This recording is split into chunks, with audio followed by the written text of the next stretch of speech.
Hi friends, and welcome back to Decorate Your Life. In today's video, I'm going to share with you how you can make beautiful 3D card projects using this month's Becca Feeken APG die.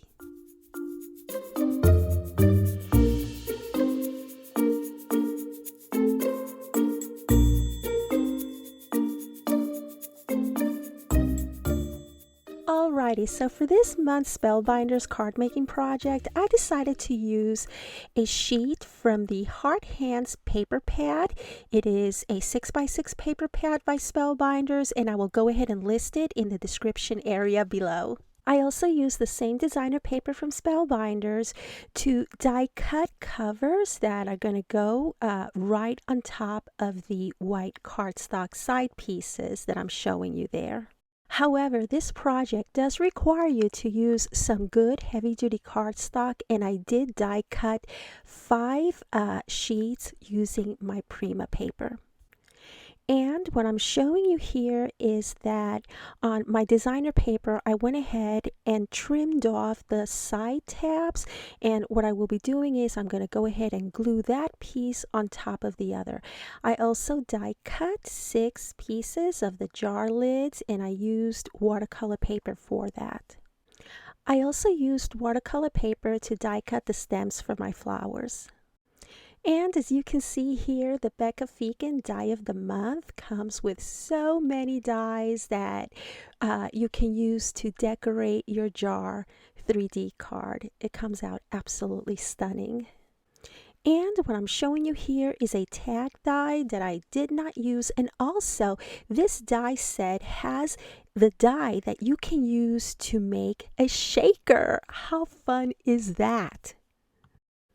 Okay, so over here I show you how I go about in adding the pretty paper covers to the sides of my 3D card. And basically I just cut along the perforated lines, and then I will use my glue to glue it right on top of the pieces that are going to go to the side of my 3D card.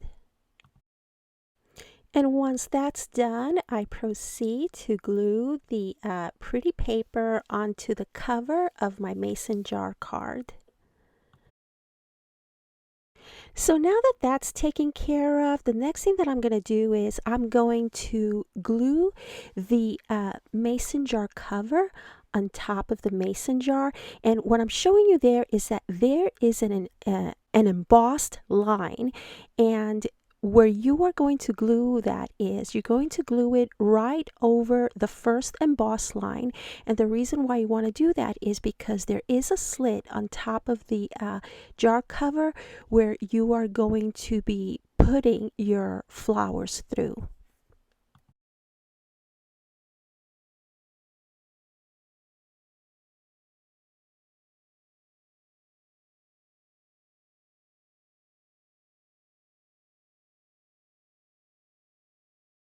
And you will do the same for the remainder of the mason jar pieces.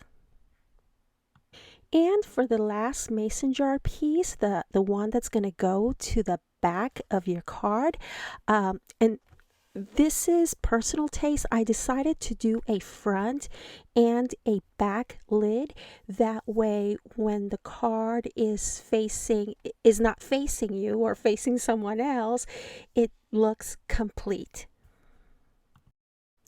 And to glue the sides, you're basically going to fold along the perforated lines, and then you're just going to glue them right to the side of your mason jar. It's going to go in the front cover and the back cover.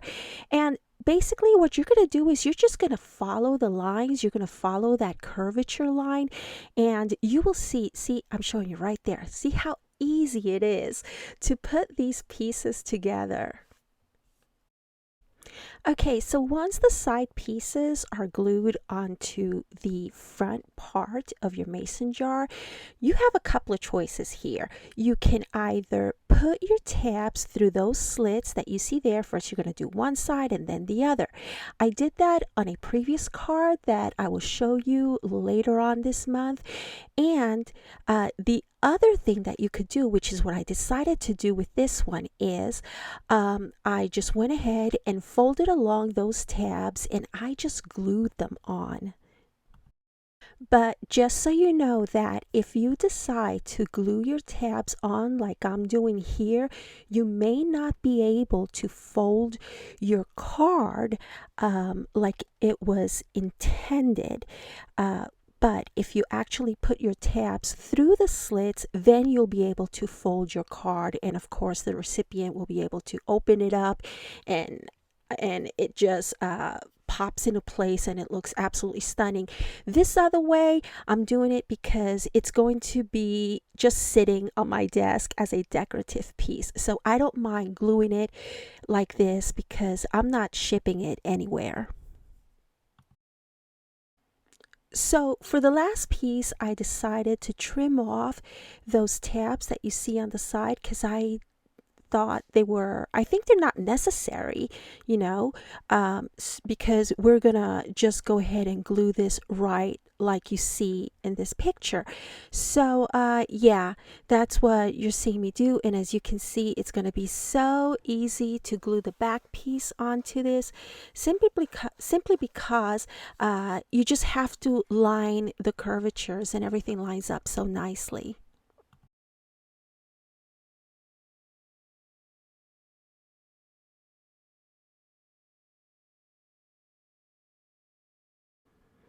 So our 3D mason jar card is put together. As you saw here, it was so super easy to line everything up, and the rest is just about decorating.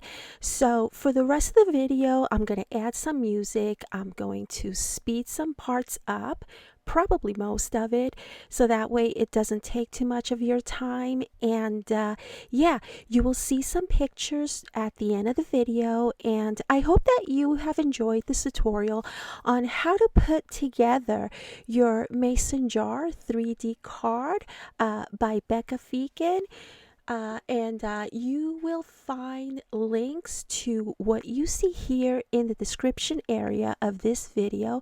And I thank you so very much for watching. And if you just happen to stumble across this channel, I wouldn't mind if you were to subscribe to my channel and leave me a nice comment, and also go ahead and click on that bell notification button just in case YouTube is in the mood to notify my subscribers that I have a brand spanking new video out. So yeah, I thank you so very much for watching and enjoy the rest of the video.